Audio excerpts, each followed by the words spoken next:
1990年1月1日，這一天對於李澤楷而言，不僅係新年的開始，更是人生至暗時刻的開端。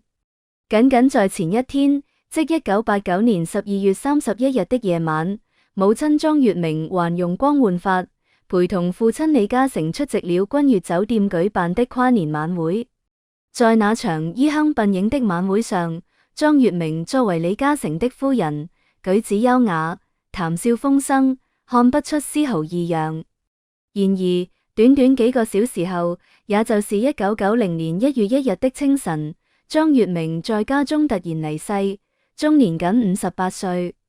這一消息震驚了香港上流社會。李家對外發佈的官方訃告稱，莊月明是因突發心臟病，經搶救無效不幸身亡。但這一說法並未平息外界的猜疑，各種流言蜚語迅速在坊間蔓延。最廣為流傳的版本是，莊月明的死與李嘉誠當時的紅顏知己有關，傳言稱因無法忍受丈夫的出軌行為，莊月明在情緒崩潰下選擇服藥自殺。儘管李嘉誠極力封鎖消息，並未對此作出任何回應，但這一疑雲始終籠罩在李家上空。對於年僅24歲的李澤楷來說，母親的離去不僅僅是一次短暫的悲痛，而是一場漫長的伴隨餘生的潮濕。他曾在後來的採訪中隱晦地表示，那一天之後，他的世界徹底改變了。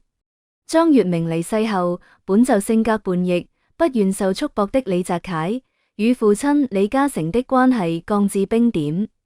他不再試圖討好父親，而是將餘生的目標鎖定在兩件事上：第一，賺比父親更多的錢，以證明自己的能力；第二，談比父親更多的戀愛，以此來對抗父親那種傳統且充滿控制欲的婚姻模式。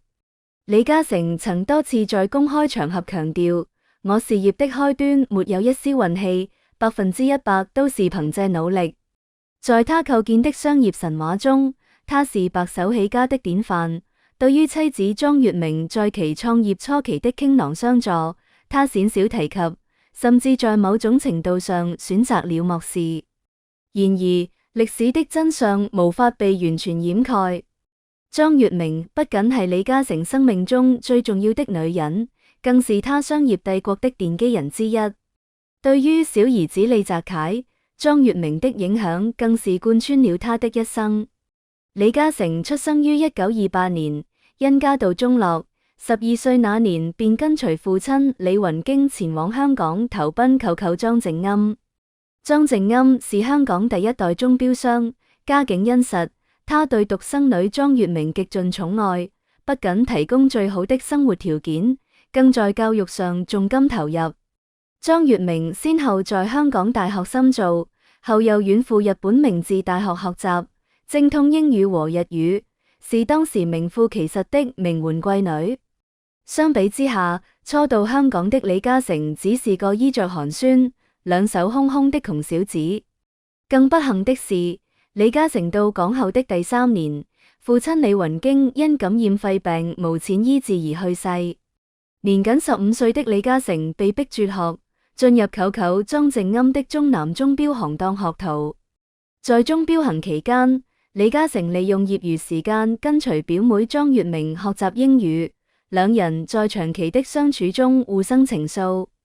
這段戀情從一開始就遭到了莊家全體的強烈反對。莊靜庵無法接受自己的掌上明珠下嫁給一個無錢無勢的窮親戚。為了證明自己，也為了守護愛情，李嘉誠和莊月明毅然選擇了離開莊家，自立門戶。離開鐘錶行後，李嘉誠進入一家五金廠擔任推銷員。憑借敏銳的商業嗅覺和拼命三郎的精神，僅用1年時間，20歲的他就被提升為總經理。但這並非他的終點，他意識到打工無法實現財富自由。1950年，李嘉誠拿着湊來的5萬美元啟動資金，開始了第一次創業。據後來的資料披露，這5萬美元中，李嘉誠自己的積蓄僅有7000港元，其餘43000港元均是莊月明通過各種方式籌措而來的。拿着這筆錢，李嘉誠從歐美引進了一套淘汰的塑膠花生產設備，在港島筲箕灣的一處廢棄廠房裏，成立了長江塑膠廠。創業初期，工廠面臨資金斷裂、產品質量不合格等重重危機，是莊月明在背後不斷鼓勵、出謀劃策，甚至親自參與管理和銷售，兩人才攜手渡過難關，將工廠逐步發展壯大。李嘉誠曾在一次採訪中自豪地說：不到30歲，我手中的資產已足夠一家人一輩子不用工作。但一位熟悉李氏家族的資深人士曾私下透露，人們只看到了李超人的英明神武，卻忽略了莊月明女士在背後的智慧與心血。如果沒有莊月明，李嘉誠的事業至少要晚成功10年。這種賢內助的角色深刻影響了李澤楷。在李澤楷的記憶中，母親並不快樂。隨着父親生意越做越大，花邊新聞從未間斷。母親常常因父親的緋聞成夜失眠，那時年幼的李澤楷就成了母親唯一的傾訴對象。李澤楷曾對友人說：我一直覺得他應該離開香港，離開那些讓他不愉快的人和事，去過自己的生活。然而，還沒等到李澤楷有能力帶母親離開，莊月明就突然離世。母親的死成了李澤楷心中無法愈合的傷口，他一度患上嚴重的抑鬱症，並對婚姻產生了極度的不信任。他曾視父母青梅竹馬的感情為真理，但母親的結局讓他看清了豪門婚姻的殘酷。從此，他的婚戀觀發生了劇變。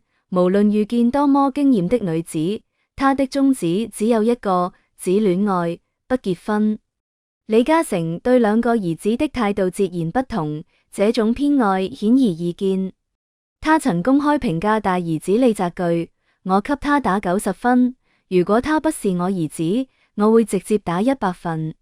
李澤鉅聽話、穩重、完美繼承了父親的保守與穩健。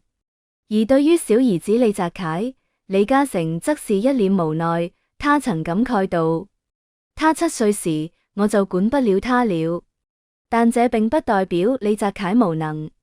俗話說虎父無犬子，李澤楷雖然在生活作風和行事風格上處處與父親對着幹，拒絕遵循父親的指導，但他那驚人的商業頭腦卻是與生俱來的，甚至在某些方面比父親更具冒險精神和敏銳度。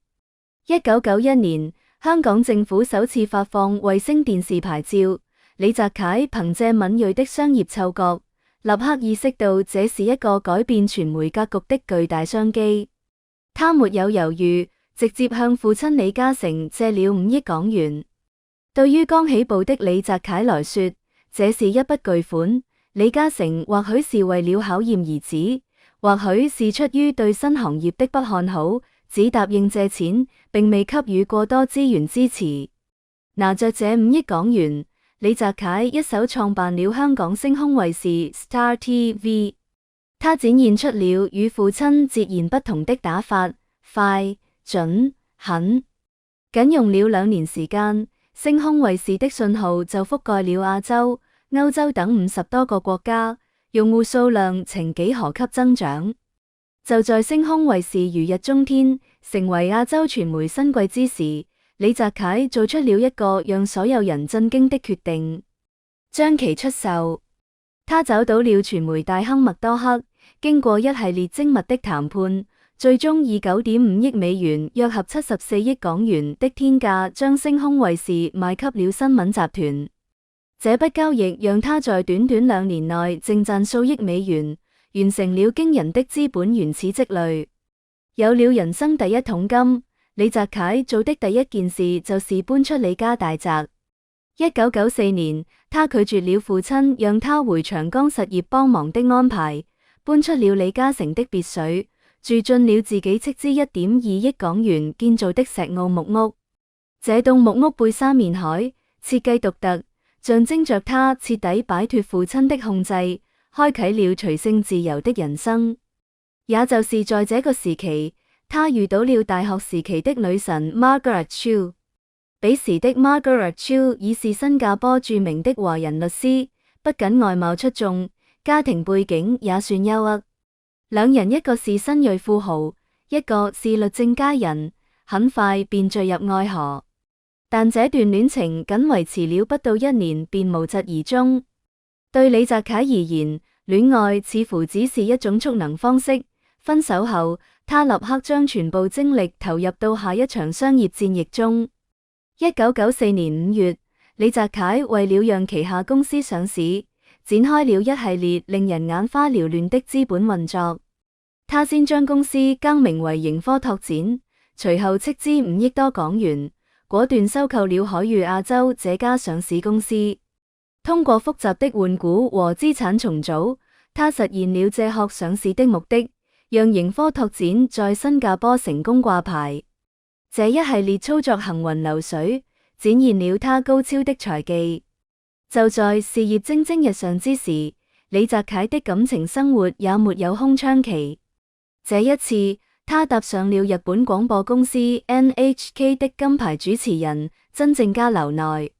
真正加流內不僅長相甜美、溫柔知性，還是哥倫比亞大學的高材生，父母均是日本著名學府的講師，無論學歷、樣貌還是家世都無可挑剔。更重要的是，他對這段感情非常認真。戀愛僅2個月，為了方便培養感情，真正加流內做出了巨大的犧牲。他辭去了 NHK 的主播工作，隻身來到新加坡與李澤楷同居。美人在懷，李澤楷的財運似乎也更加亨通。僅1995年1年，通過各種投資和資產運作，他就賺了1.35億港元。1998年，全球互聯網經濟開始萌芽，李澤楷再次抓住了時代的風口。他向香港政府提出了建設數碼港的計劃，聲稱要將其打造成高科技中心。與此同時，他通過巧妙的遊說和商業談判，從香港政府手中免費獲得了一片位於數碼港的64英畝土地。這一神之操作後來被業界廣泛質疑為以科技包裝地產，因為後來的數碼港更多是作為住宅和商業地產開發，但這無疑體現了李澤楷對政策和商業規則的極致利用。在商場得意之時，李澤楷在情場上更是肆意揮霍。雖然真正加流內溫柔體貼，但李澤楷似乎厭倦了這種安穩。在一家私人舞房，他見到了混血美女沈智慧，瞬間將正牌女友拋諸腦後。為了贏得沈智慧的芳心，李澤楷果斷與相戀4年的真正加流內分手，轉而對沈智慧展開猛烈追求。沈智慧並非普通女子，她的父親是香港著名法官，母親是60年代的大明星白露明。在這樣的家庭環境中長大，沈智慧心思縝密，邏輯思維極強。她與李澤楷相處數月後，便看穿了他的花心本質，不等李澤楷厭倦，他便主動甩了他。被分手的滋味並不好受，但對李澤楷來說，這種情緒很快就被騰飛的事業沖淡了。1999年，李澤楷將數碼港項目注入上市公司德信佳，再次成功這項上市。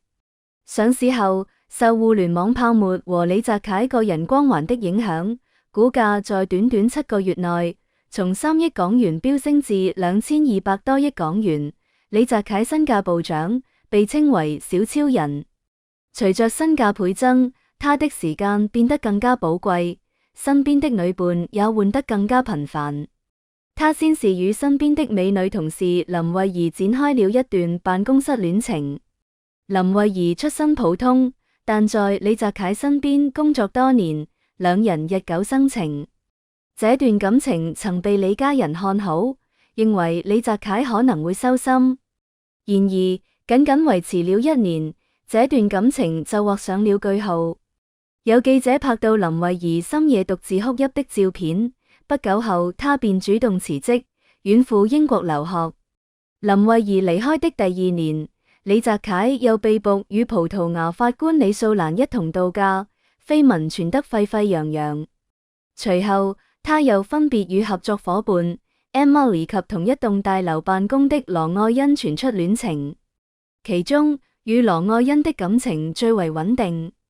羅愛欣是中英混血兒，不僅擁有驚人的美貌，還是法律高材生，先後在英國和荷蘭攻讀法律學士和國際稅務法碩士，背景與李澤楷極為契合。兩人甚至發展到了見家長的地步，外界普遍預測這將是李澤楷的最後一段戀情。然而，就在所有人都等待世紀婚禮時，兩人卻突然宣布分手。此時的李澤楷已經不再是那個需要向父親借錢的小子了，他一躍成為香港富豪榜第4位，與位列第一的父親李嘉誠僅有2名之隔。腰纏萬貫的他，身邊從不缺女人。2008年，他遇到了比自己小22歲的女明星梁洛施。梁洛施雖然擁有絕美的容貌，但並不符合李澤楷以往的擇偶標準。高學歷、名門之後，梁洛施是中英葡混血，雖出身名門望族，卻是私生女，從小跟隨母親長大，家境貧寒，12歲便簽約英皇出道賺錢。他性格叛逆，脾氣火爆，曾因不服從公司安排被雪藏。2008年，19歲的梁洛施在拍攝電影《盜墓迷城3》時，通過好友楊紫瓊的介紹結識了李澤楷，兩人迅速相戀。對於梁洛施的叛逆，李澤楷不僅不反感，反而十分欣賞，他認為這是真性情的表現。為了幫梁洛施擺脫英皇的控制，李澤楷不惜斥資上億港元，親自找英皇老闆楊受成談判，為其贖身。事後，他還鼓勵梁洛施勇敢做自己，這樣從小缺乏安全感的梁洛施深受感動。他天真地以為這就是真愛，男人愛女人就是為他擺平一切，而女人愛男人就是為他生孩子，組建家庭。於是，一場借子上位的博弈開始了。2009年，21歲的梁洛施在美國為李澤楷生下長子李長治。2010年，他又再接再厲，生下一對雙胞胎兒子李長亨和李長軒。梁洛施執拗地認為，只要生了兒子，就能母憑子貴，嫁入豪門，成為名正言順的李太太。然而，他低估了李澤楷的叛逆程度。李澤楷從小目睹母親在婚姻中的隱隱與悲劇，他對婚姻制度本身充滿了抵觸。對他來說，孩子可以有，但結婚證那張只是束縛。2011年2月26日，梁洛施發佈分手聲明，宣布與李澤楷分手。這場豪門夢碎震驚了全港，但李家並沒有像傳統豪門那樣去舞流子，反而表現得相當大方。李嘉誠承認了3個孫子的身份，並允許梁洛施帶着孩子們生活。李家為梁洛施母子提供了巨額的資金支持，讓他們居住在加拿大的豪宅中，並配有保鏢和保姆。後來，為了孩子的教育，梁洛施又帶着3個兒子遷回香港，住進了價值15億的深水灣道李家大宅。梁洛施本人也並未被打入冷宮，他依然可以接拍電影、雜誌廣告，甚至還參演了張艾嘉的電影。狀態絲毫未受分手影響，而恢復單身的李澤楷則徹底放飛自我，重新回到了萬花叢中。近年來，李澤楷的戀愛傳聞從未間斷，幾乎每隔一段時間，香港娛樂頭條就會爆出他攜新女伴出席活動的照片。從郭嘉蚊到林宣瑜，他身旁的女伴換了一個又一個，且年齡越來越小。有人說，李澤楷是個十足的花花公子，在風流韻事上比父親李嘉誠有過之而無不及。但深入分析他的行為邏輯，或許能看到他內心深處的創傷。或許李澤楷早已從母親莊月明的驟然離世中窺見了婚姻的真相。莊月明一生為李嘉誠付出所有，甚至資助其創業，卻在晚年遭遇背叛，至死都未得到應有的尊重和認可。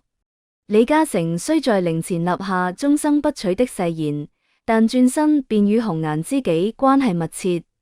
這種虛偽的道德枷鎖，李澤楷不想繼承，也不想讓自己的伴侶承受。正如錢鍾書在《圍城》中所言，婚姻是座圍城，城外的人想進去，城裡的人想出來。李澤楷選擇永遠站在城牆之外，只戀愛不結婚，既不困住自己，也不用法律形式困住對方。在這場豪門博弈中，梁洛施或許才是笑到最後的人。